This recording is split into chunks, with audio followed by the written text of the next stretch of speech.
I'm going to more or less focus on cutting the lace and what type of scissors I like to use, which are these curved scissors, okay?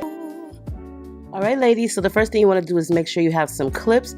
As you see right here, the lace is overlapping my ear. You want your lace to fit comfortable and flush, flat to your surface of your head.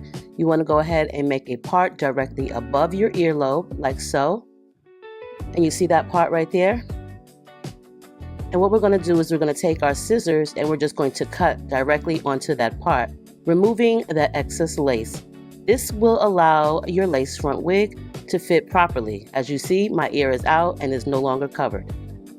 And you want to repeat that on the opposite side. Once again, parting directly over your ear and taking your small curved scissors and cutting directly onto that part, removing that extra lace.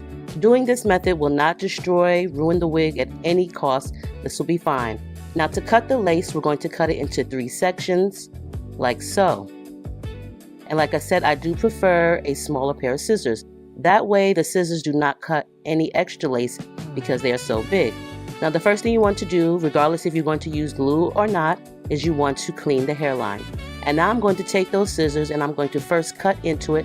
And then I'm just going to leave the scissors open and I'm going to allow them to glide over the lace, cutting the lace.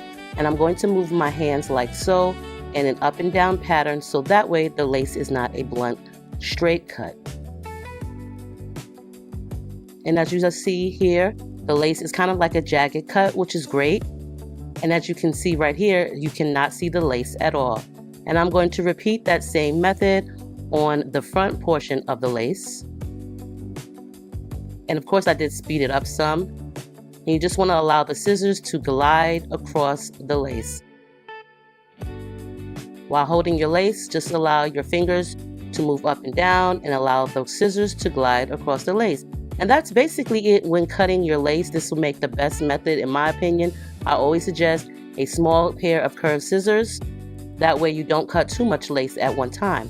Now I don't know about you ladies, but I love a good sideburn hair. So I'm just going to go ahead and use my sculpting foam to press into my edges and onto my sideburn hairs.